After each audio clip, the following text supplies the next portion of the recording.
gravando. O que é transparência para você, Lucilena? Então, a transparência, no sentido mais clássico, é algo que você pode ver através de, né? Algo que esteja muito claro, ali translúcido. Atualmente, eu tendo a acreditar que a transparência ela vai muito mais do que observar e olhar através de. É interpretar o que ela quer dizer. Não adianta ter transparência se aquela visualização ela não significa nada. Ela não tem suficiente acessibilidade, ela não tem suficiente transparência, ela não tem algo que remeta ao entendimento do que significa o que eu estou vendo. Não adianta eu expor dados se aqueles dados não são informação, se ele não significa nada para mim. E também, mais atualmente no Brasil, a gente tem visto a transparência como um aspecto mais normativo. A transparência enquanto norma, a transparência enquanto lei, provocando um frisson nas organizações e nas entidades públicas para se declarar algo que talvez não faça sentido para uma sociedade que não tem um entendimento do que significa o que está sendo exposto. É preciso olhar para quem precisa da informação. Quem é que está demandando, né? Se o dialeto falado por quem expõe não é o mesmo de quem procura, não se dá comunicação. Você acha que a gente tem transparência na esfera pública, uma vez que a transparência já é um requisito do serviço público? Quando você visita os sites públicos, você pode conseguir lá o salário do diretor, o salário do executivo, mas que informação que é extraída daquele dado para a sociedade? O que ela entende? A gente está falando de um salário muito alto que pode ser eficiente e ineficaz. O que é um salário alto, né? Então, a questão toda é você sair muito do âmbito do dado para ir para o âmbito do fato. Que de fato aquela transformação, aquela informação está trazendo para aquela sociedade que precisa ter acesso àquilo. A outra questão também da transparência pública é a questão espasmódica, né? Vem uma onda da transparência, as pessoas emitem dados e dados e dados, sem fazer correlação com absolutamente nada, nem sequer comparação da efetividade do que está atingindo aquele dado, né? E a eficácia, evidentemente. E, por sua vez, quando ele expõe o dado, ele não é renovado.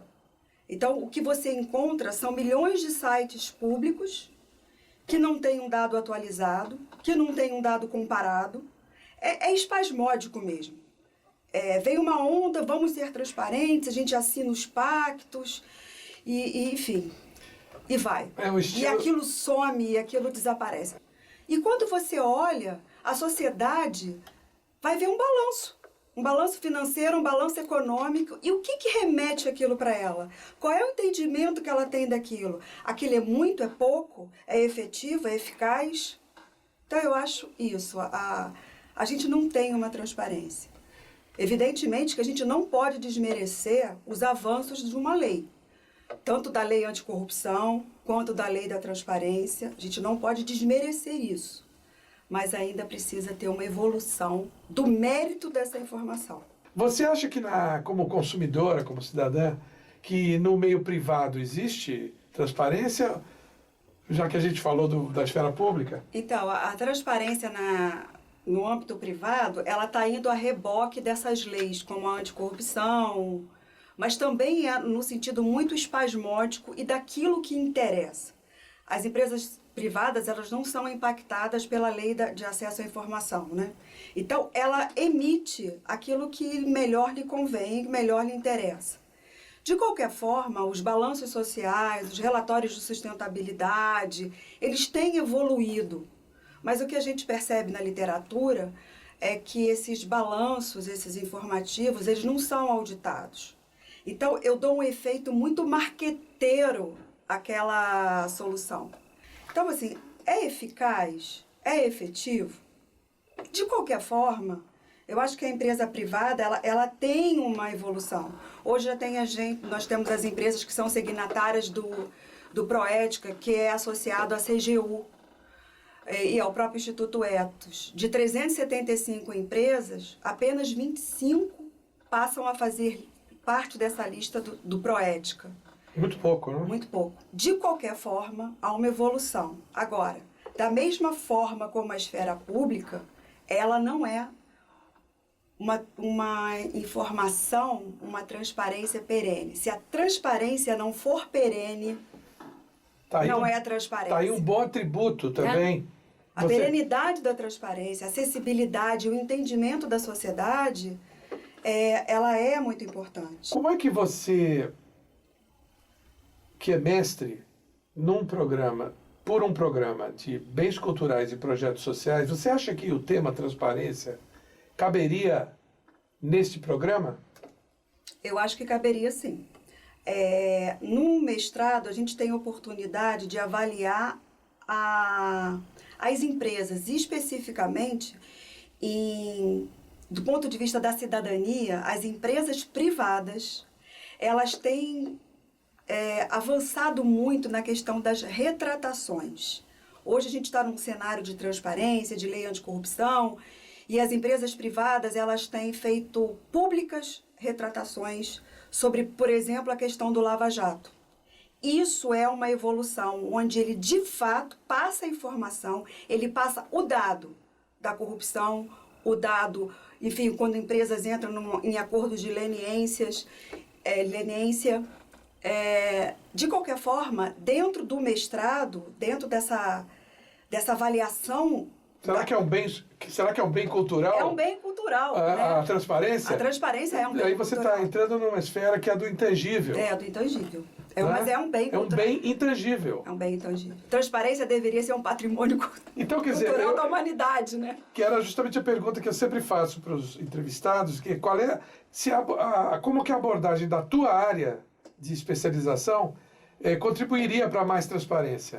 Eu acho que a minha área é a área de comunicação. Eu acho que a área de comunicação deveria integrar mais no sentido da integração, da disseminação dessa informação, tanto dos públicos privados na esfera pública. Ela tem esse poder, esse ferramental, né, de unir, de fazer coalizões, alianças com o setor público e privado. Ela deveria ser promovedora e, dentro da organização, entender que a transparência ela não é especificamente da área de comunicação, da área de recursos humanos, ou muito menos da área de compliance. Transparência é um todo. Ele vai desde do CEO, da diretoria geral, da presidência, até a camada... Até a portaria. Até a portaria, a camada mais... É transversal, né? Ela é transversal. Há uma dificuldade de tratar de temas transversais. Agora, eu queria te pedir as suas considerações finais. Você queria falar mais alguma coisa? Eu acho que transparência não pode ser um obstáculo para as pessoas.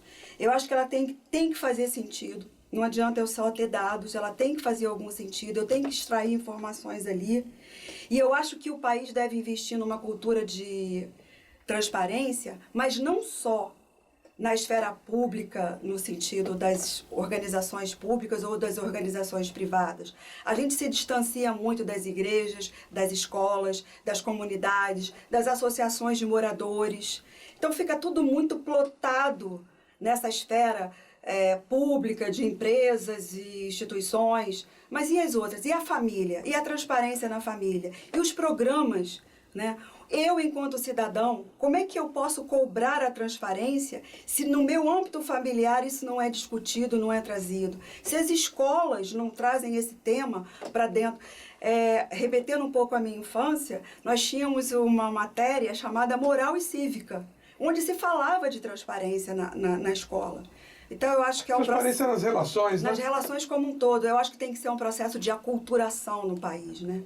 Não pode ficar limitado só à esfera pública ou privada. Tem que ser ao cidadão todo, como um todo.